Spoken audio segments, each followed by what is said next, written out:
Imagina el Santiago Bernabéu, abril de 1988. Un centro elevado, la defensa se queda mirando y Hugo se suspende en el aire. Gira el cuerpo, arquea la espalda. Chilena perfecta. El balón viaja en cámara lenta hacia la escuadra. La red se mueve. El estadio ruge y por un instante el fútbol se convierte en arte. Ese gol contra el Logroñés no fue solo belleza, fue precisión, fue técnica pura, fue matemática en el aire. Apenas un anticipo de lo que vendría después, la temporada 89-90, cuando Hugo Sánchez firmó 38 goles, todos a un solo toque, 38 decisiones instantáneas, 38 definiciones sin permitir que el balón caiga en dudas. Bienvenidos y bienvenidas a Fútbol Lejos de Casa, el podcast de quienes cruzaron fronteras para convertir los sueños en historia. Hoy te invito a una travesía por la vida del delantero que convirtió las chilenas en postales y los goles en costumbre, Hugo Sánchez Márquez. En los próximos minutos viajaremos desde Jardín Balbuena hasta el centro del mundo futbolístico. Conocerás al niño de oro que estudiaba odontología por las mañanas y afinaba su instinto de depredador por las tardes. Recordaremos sus veranos con los San Diego Sockers en la NASL, su salto al Atlético de Madrid y ese momento sísmico que dividió la capital, su fichaje por el Real Madrid. Pero también pondremos bajo la lupa lo que pocos quieren recordar, los insultos racistas, la hostilidad en los estadios europeos de los 80 y cómo Hugo transformó ese ruido en gasolina para competir. Exploraremos la ciencia del gol de un toque, posición, lectura del área, timing, y haremos un paralelo con métricas modernas para entender por qué aquel 38 de 38 aún desconcierta a los analistas. No todo fue gloria. En Europa quedó una espina. 3 semifinales de Copa de Europa que se escaparon entre las manos. Bayern 1987, PSV 1988 y el AC Milan en 1989. Historias que explican por qué, a veces, la grandeza convive con la deuda pendiente. Escucharás cómo lo vieron Valdán, Zidane, Maradona y la frase de Ben Hacker que suena a brindis. Esa chilena es para brindar con champán. Visitaremos su camino con la selección mexicana, el gol de cabeza en México 86 y su penalti fallado, su ausencia en Italia 90 por el caso Cachirules y la polémica en Estados Unidos 94. Este episodio no solo es un inventario de goles, es un retrato de ambición, disciplina y estética. Es la historia de un mexicano que, lejos de casa, se atrevió a decirle al mundo que el gol también puede tener firma, chilena, voltereta y una sola idea fija, eficacia con estilo. Ponte cómodo, ajusta los audífonos. Comencemos por el principio, el nacimiento de un depredador.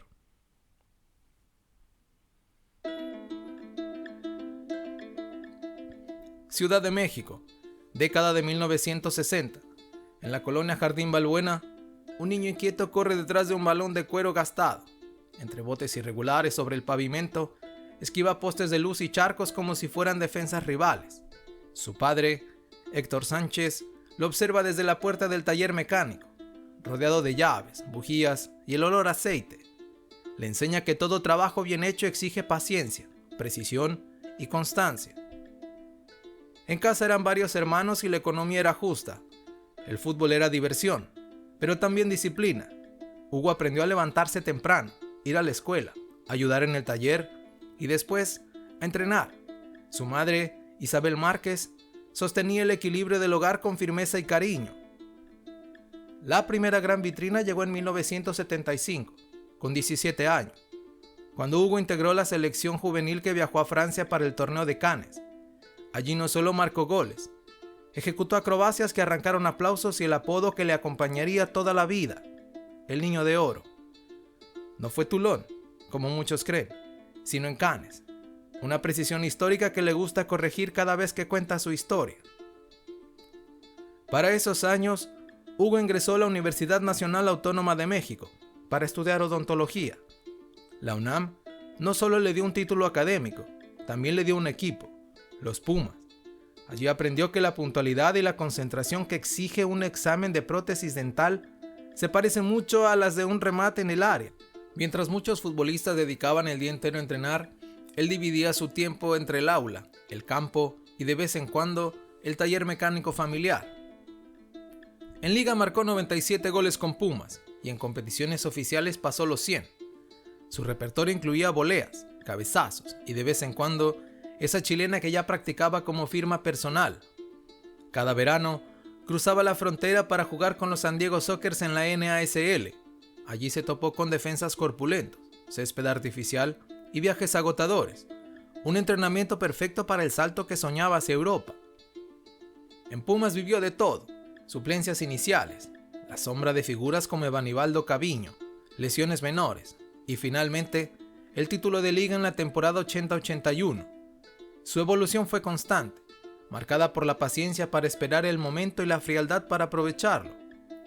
Los entrenadores de cantera recuerdan que incluso después de las prácticas, Hugo se quedaba a ensayar tiros de volea durante horas, a veces usando llantas viejas del taller de su padre como arcos improvisados. Imagínalo en el taller, manos manchadas de grasa, ajustando una pieza con la misma concentración con la que más tarde ajustaría un disparo al ángulo. Entre el ruido de herramientas, soñaba con estadios llenos. Ese contraste, mecánico de día, goleador al atardecer, forjó el carácter de un jugador que siempre creyó en el trabajo meticuloso, ya fuera bajo un cofre o en el área rival. Así empezó la historia, entre balones y herramientas, aulas y canchas, paciencia y hambre de gloria. Un joven que ya sabía que para llegar lejos había que combinar precisión y pasión.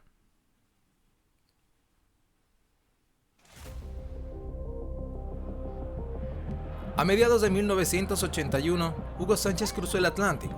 Llegaba a España para vestir la camiseta del Atlético de Madrid.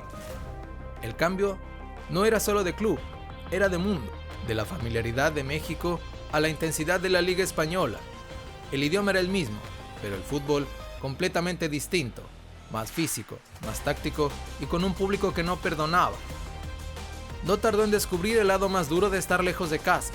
Desde las gradas y la prensa recibió insultos racistas y comentarios despectivos, palabras que buscaban herirlo, desestabilizarlo, pero lejos de hundirlo, las convirtió en combustible.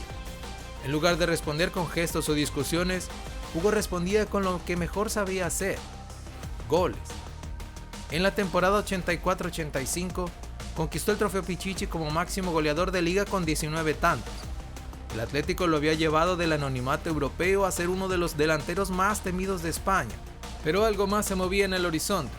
El vecino de enfrente, el Real Madrid, observaba cada uno de sus movimientos. En 1985, Hugo cruza la ciudad y también la historia. En una operación triangulada en la que participarían los Pumas de la UNAM, pasa del rojiblanco al blanco, un fichaje que no estuvo exento de polémica, pero que marcaría el inicio de su reinado. En el Real Madrid formó parte de una generación legendaria, la quinta del Buitre: Butragueño, Sanchís, Martín Vázquez, Michel y Pardesa, y allí el mexicano se convirtió en el socio perfecto para culminar jugadas, siempre llegando al sitio justo en el segundo exacto.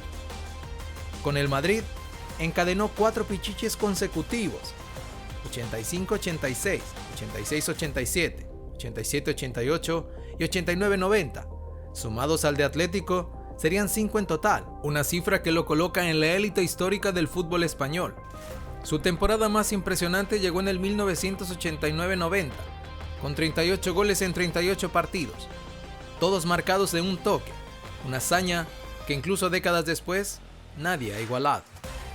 Su adaptación al Madrid fue instantánea, no necesitaba conducir demasiado el balón, prefería pase certero y rematar de inmediato.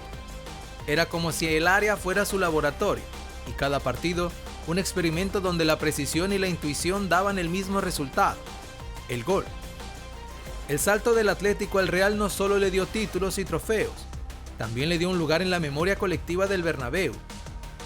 Pero la historia de Hugo en Europa no estaría completa sin sus noches de gloria, y también de frustración, en busca de un título que siempre se le escapó: la Copa de Europa.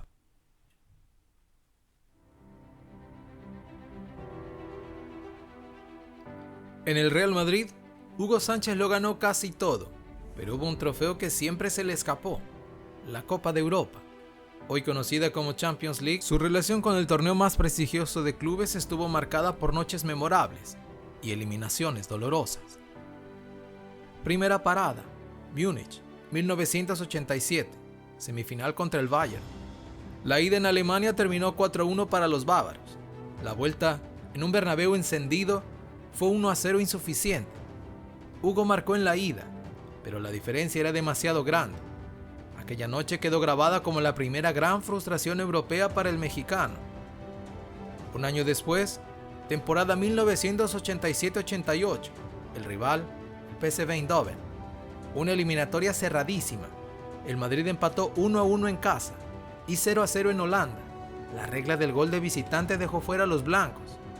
Hugo tuvo ocasiones, pero el portero Van Breukelen se erigió como un muro imbatible. Y luego, el Milan, en 1989. El Milan de Sacchi, Gullit, Rijkaard y Van Basten. En la ida, 1-1 en Madrid. La vuelta, en San Siro. Fue un golpe brutal. 5-0. Una exhibición italiana que muchos aún consideran la derrota más dura de aquella generación. Hugo apenas tuvo balones para rematar. Ese día, la Quinta del Buitre se topó con una muralla perfecta. Entre esas decepciones, sí hubo una alegría europea, la Copa de la UEFA en el año 85-86. En la final ante el Colonia, el Madrid se impuso con autoridad. Aunque no era la Copa de Europa, Hugo celebró ese título como prueba de que podía conquistar Europa. A veces, en entrevistas, Hugo admite que le quedó esa espinita clavada, haber estado tan cerca, 3 veces, y no conseguirlo. Es lo único que faltó para que su vitrina fuera perfecta. Pero esas noches, aunque amargas, también consolidaron su imagen de jugador competitivo y constante.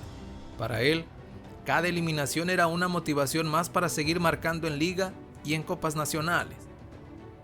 Así, la historia europea de Hugo quedó escrita en letras de oro y plata, títulos continentales, goles decisivos y esa gran final europea que nunca llegó. Un recordatorio de que incluso los más grandes tienen cuentas pendientes con la historia.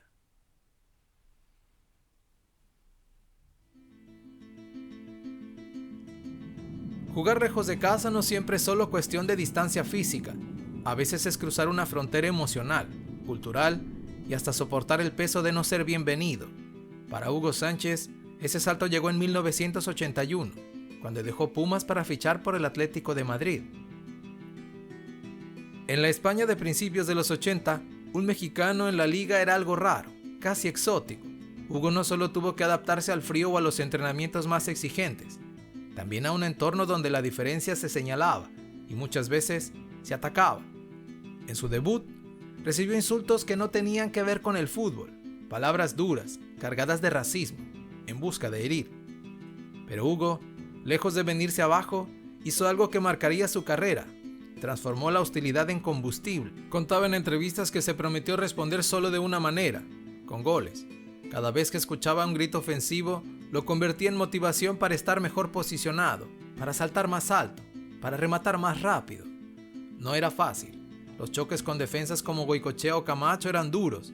Los árbitros no siempre protegían, y las entradas violentas eran parte del juego.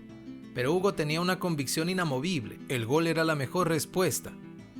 Con el tiempo, la grada que lo rechazaba empezó a reconocerlo, primero en el Calderón y luego en el Bernabéu, no porque dejara de ser mexicano, sino porque se convirtió en algo imposible de ignorar, un delantero letal, capaz de decidir partidos.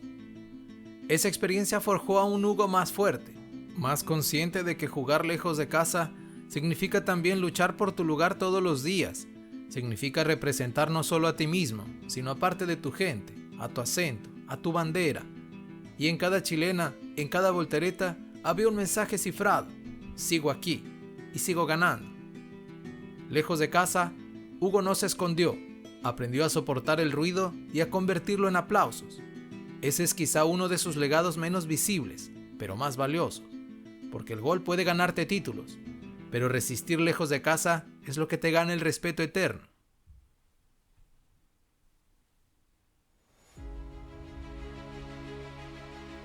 Hablar de Hugo Sánchez es hablar de un futbolista que trascendió fronteras. No solo fue un ídolo en México, en España y en buena parte de Europa, su nombre se convirtió en un sinónimo de eficacia, espectáculo y goles imposibles. El técnico holandés Leo Beenhakker, que lo dirigió en el Real Madrid, lo describió así: cuando Hugo hacía una chilena, no era solo un gol, era una obra de arte para brindar con champaña. No era una exageración, sus acrobacias parecían coreografiadas, producto de años de gimnasia en su juventud y de una obsesión por el remate perfecto. En Inglaterra, el diario The Guardian le dedicó un análisis en el que destacaba sus 38 goles de la temporada 89-90. Fueron todos a un solo toque, una estadística que hoy, en la era de los avanzados, lo coloca junto a especialistas modernos como Erling Haaland, pero con un factor añadido. Hugo lo hizo en una liga más dura físicamente y sin la protección arbitral actual. En el Bernabéu, las ovaciones no eran solo por sus goles. La gente iba al estadio esperando ver cómo iba a marcar ese día. Chilena, volea, cabezazo. Hugo siempre encontraba una forma diferente. En México, era la bandera de que un jugador podía salir, competir y triunfar al máximo nivel, abriendo caminos a futuras generaciones. Compañeros como Emilio Butragueño recuerdan su frialdad.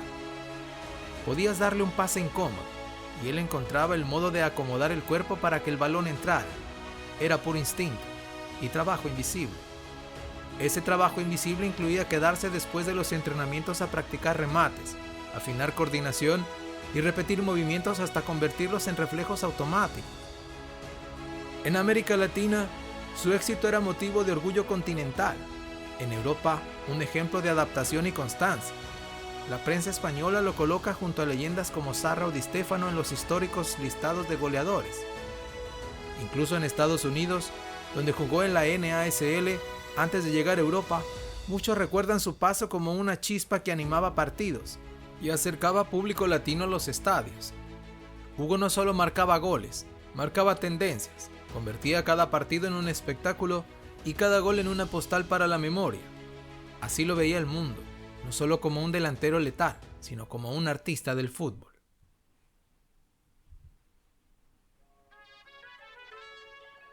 Para Hugo Sánchez, vestir la camiseta verde no era un simple compromiso, era representar a toda una nación que lo seguía con orgullo y expectativa. Desde joven, supo que con México las exigencias serían tan grandes como en cualquier club, pero las oportunidades serían más escasas. Su debut con la selección absoluta llegó en 1977, aún como jugador de Pumas. Participó en los Olímpicos de Montreal y en el proceso para Argentina 78. Aunque la experiencia fue corta, sirvió para medir el nivel internacional y entender que el reto más grande no estaba en los estadios de la liga, sino en el mundo. El gran escaparate llegó en 1986, un mundial jugado en casa, en el Estadio Azteca. Hugo anotó un gol de cabeza ante Bélgica en fase de grupos, un tanto que celebró con su clásica voltereta. Sin embargo, también quedó el recuerdo de un penal fallado contra Paraguay, una espina que siempre menciona con autocrítica. México alcanzó los cuartos de final, cayendo ante Alemania Federal en penales. Fue el mejor resultado de la selección en un mundial, y Hugo estuvo en el centro de esa historia. Pero el capítulo que más le duele quizá no se jugó en la cancha. En 1988, la FIFA sancionó a México por el caso de los cachirules, alinear a jugadores mayores de edad en un torneo juvenil. El castigo dejó a la selección fuera de Italia 90. Para Hugo, entonces en plenitud futbolística, fue un golpe durísimo. Él mismo ha dicho, ese pudo haber sido mi mejor mundial. En Estados Unidos 1994, Hugo jugó solo el partido debut contra Noruega. La polémica llegó cuando el técnico Miguel Mejía Barón lo dejó en la banca en octavos de final ante Bulgaria, incluso en la tanda de penales, una decisión que hasta hoy genera debate entre aficionados y periodistas. En total, Hugo marcó 29 goles en 58 juegos con la selección absoluta, números altos para una época en la que México jugaba menos encuentros internacionales. Pero más allá de las cifras, dejó momentos icónicos. Su gol olímpico a Estados Unidos en 1984, su liderazgo en las Copas Oro y la inspiración para una generación de jugadores que soñaron con seguir sus pasos. Hugo y la selección vivieron juntos triunfos y frustraciones, entre penales fallados y goles memorables. Quedó la certeza de que cada vez que pisaba el campo con la camiseta tricolor, lo hacía con el corazón de un país entero latiendo en su espalda.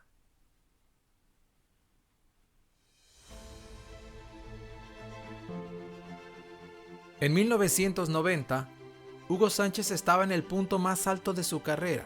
Venía de ganar 4 pichichis en 5 temporadas y de vivir su año más prolífico en el Real Madrid.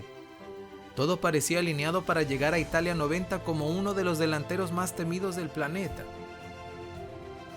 México, con una base sólida de jugadores experimentados y jóvenes talentosos, había iniciado el camino hacia el Mundial con buenas sensaciones. Pero entonces estalló el escándalo que cambiaría todo, el caso Cachirules. En 1988, la FIFA sancionó a la Federación Mexicana por alinear a jugadores con sobredad en un torneo juvenil. La pena fue dura: exclusión de todas las competencias internacionales por 2 años, incluido el Mundial de Italia. Para Hugo, aquello fue un golpe personal y profesional. Estaba en plenitud física, con una lectura de juego impecable y un instinto de gol afinado como nunca. Imaginar por un momento a Hugo compartiendo ataque con Luis Flores o Hermosillo, alimentado por un mediocampo con Luis García y Carlos de los Cobos, y enfrentando a europeos que apenas lo habían visto en partidos amistosos. El factor sorpresa habría sido real. En Italia 90, las defensas se organizaban para frenar a Maradona, a Schillaci, a Lineker. ¿Qué habría pasado si en la lista de temidos también estuviera Hugo Sánchez, recién coronado máximo goleador de España? Quizá México habría avanzado más allá de octavos, tal vez incluso avanzado a un histórico pase a cuartos o semifinales. El what if queda abierto, pero la sensación de oportunidad perdida nunca se borró. El Mundial de Italia 90 fue el torneo que Hugo no jugó, pero que muchos aún imaginan, una historia sin balón rodando, pero con un eco que todavía resuena cada vez que se habla de su legado en la selección mexicana.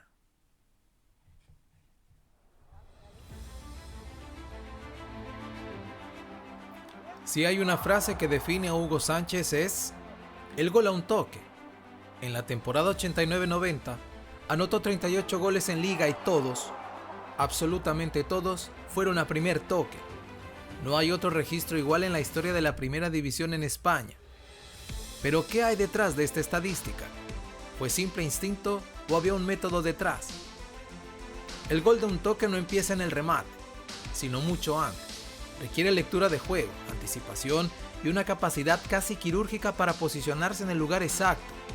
Hugo no esperaba el balón, lo iba a buscar, pero siempre sin romper la línea del fuera de juego.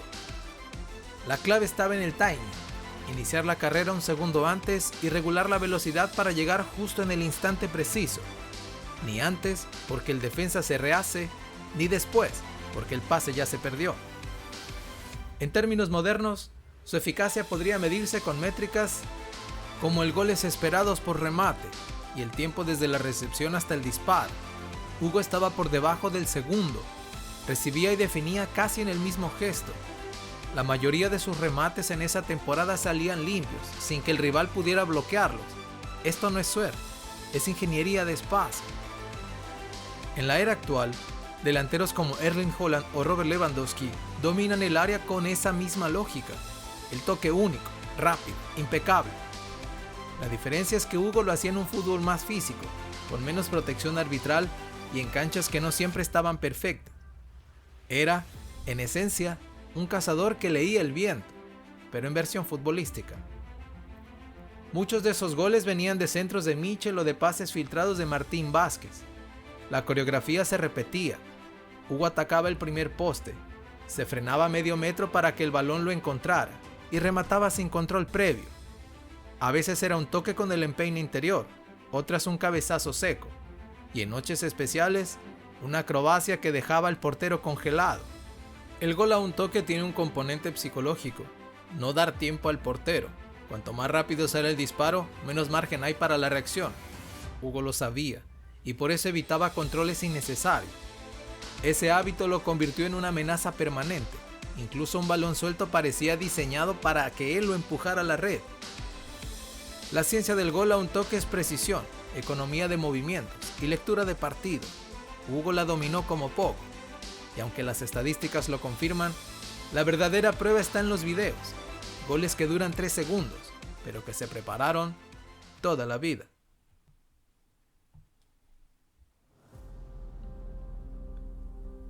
Si como jugador Hugo Sánchez fue sinónimo de gol, como entrenador quiso ser sinónimo de títulos. Su paso por los banquillos comenzó en el año 2000 con los Pumas de la UNAM, el club que lo vio nacer futbolísticamente. Y aunque al principio muchos dudaban de su capacidad para dirigir, el tiempo no tardó en dar una respuesta. En 2004, Hugo hizo historia al lograr algo que ningún técnico había conseguido en torneos cortos en México: bicampeón con los Pumas, clausura y apertura, 2 títulos consecutivos que consolidaron su figura también desde el área técnica. No solo ganaba, sino que transmitía a sus jugadores una mentalidad ambiciosa. Si vamos a competir, es para ganar todo. Su estilo como entrenador tenía mucho de su personalidad como jugador: exigente, frontal, sin miedo a la crítica. Eso le generó respeto, pero también tensiones con directivos y medios. En 2006 recibió la oportunidad más grande: dirigir a la selección mexicana. El reto era enorme: encarar la Copa América 2007, la Copa Oro y sobre todo calificar a los Juegos Olímpicos de Pekín en 2008. El camino tuvo momentos brillantes, como el tercer lugar en la Copa América en Venezuela, venciendo a rivales de peso, pero también sombra: la eliminación en el preolímpico de CONCACAF, que le costó su puesto en 2008. Hugo dejó la selección con un sabor agridulce. Algunos lo recuerdan como un técnico que intentó imprimir carácter y ambición. Otros señalan que no logró trasladar su instinto goleador a una estrategia consistente. Pero fiel a su estilo, él siempre defendió que su historia como entrenador estaba marcada por títulos, y que como en su época de jugador, nunca se conformó con menos. Quizá Hugo entrenador no alcanzó la misma gloria que Hugo jugador, pero su paso por el banquillo dejó huella: un bicampeonato histórico, una Copa América con podio, y sobre todo, la convicción de que en el fútbol, como en la vida, no hay imposibles para quien se lo cree.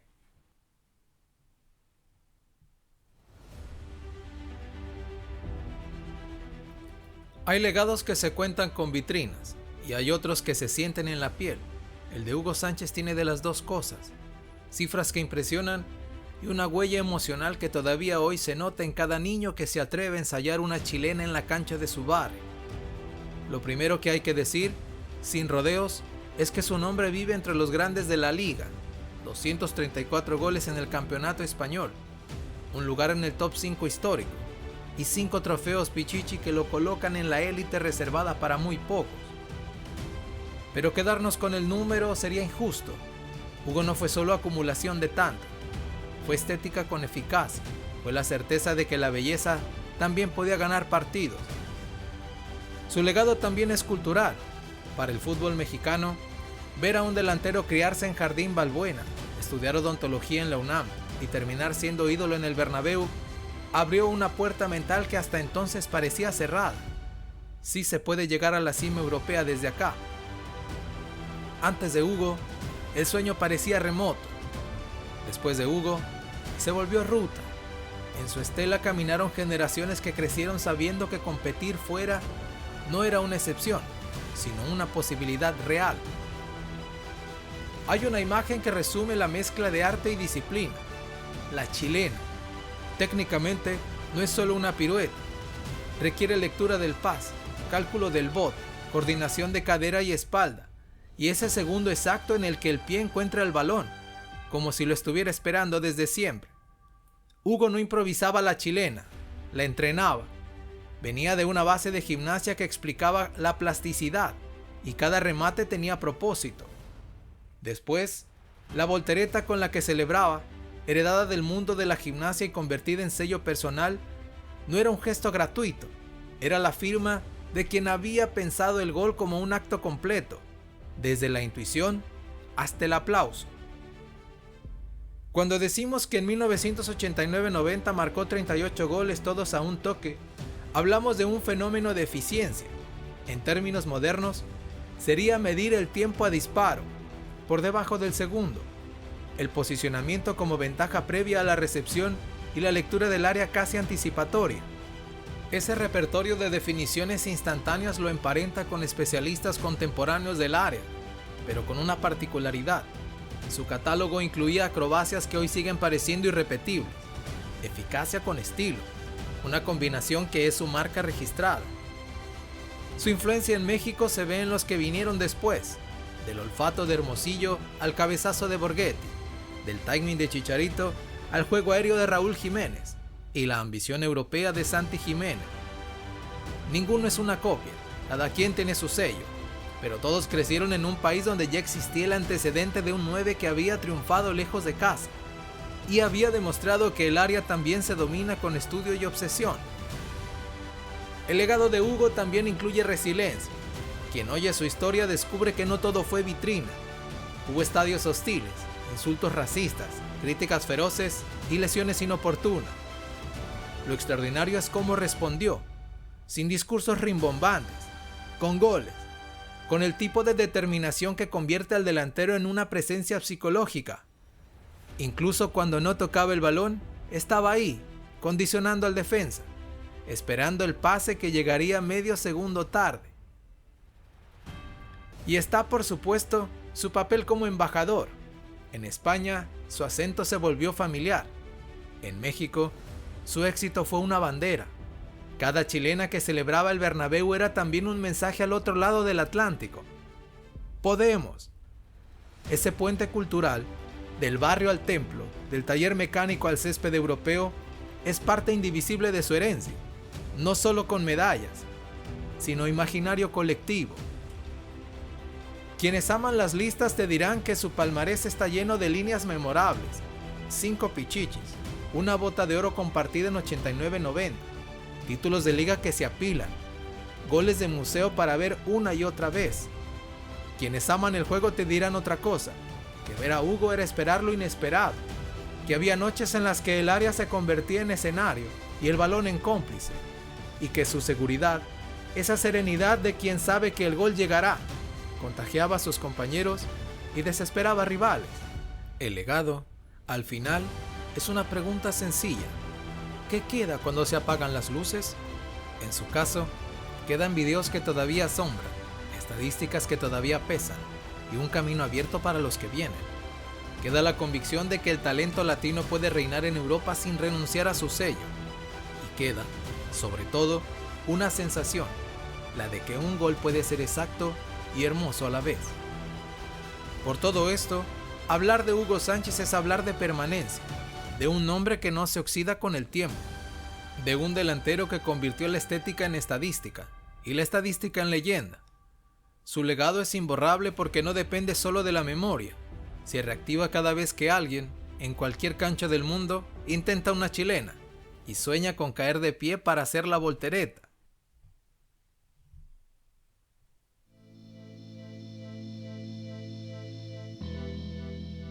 Hay jugadores que marcan goles y hay otros que marcan épocas.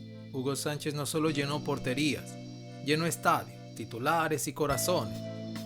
Cada chilena, cada remate a un toque, cada voltereta era más que un gol. Era una declaración de arte, ambición y orgullo. Hugo rompió fronteras cuando eso era mucho más difícil que hoy. Se paró en canchas hostiles, recibió golpes y gritos que nada tenían que ver con el fútbol. Y aún así, respondió de la única manera que sabía, con goles y más goles. Jugó en la era de las patadas duras, los campos irregulares y las defensas férreas, y aún así, se colocó entre los mejores delanteros de todos los tiempos. Su legado no es solo el de los 5 pichichis, la bota de oro o los 234 goles en liga. Es el de un hombre que enseñó que el talento debe ir acompañado de disciplina, que la ambición no es arrogancia cuando se respalda con resultados, que soñar grande no es ambición, es una obligación. A las nuevas generaciones quizá les falten recuerdos en vivo de sus hazañas, pero Internet guarda su arte. Habrá que ver sus chilenas, sus definiciones de primera, su instinto para estar en el lugar exacto. Descubran por qué Hugo no solo fue un goleador, sino el gol eterno. Porque un día dejarán de rodar las pelotas en los entrenamientos, los estadios quedarán vacíos, pero la imagen de Hugo en el aire suspendido un instante antes de golpear el balón, seguirá viva, recordándonos que los sueños más grandes se conquistan lejos de casa. Si esta historia te inspiró, te invito a seguirnos en nuestras redes sociales y en tu plataforma de podcast favorita. Búscanos como Fútbol Lejos de Casa para no perderte las próximas entregas, donde seguiremos viajando por las historias de quienes dejaron su tierra para conquistar el mundo del fútbol. Activa las notificaciones, comparte este episodio con otros amantes del fútbol y acompáñanos la próxima semana, cuando te traeremos otra leyenda que llevó su pasión más allá de las fronteras, porque las grandes historias siempre se cuentan lejos de casa.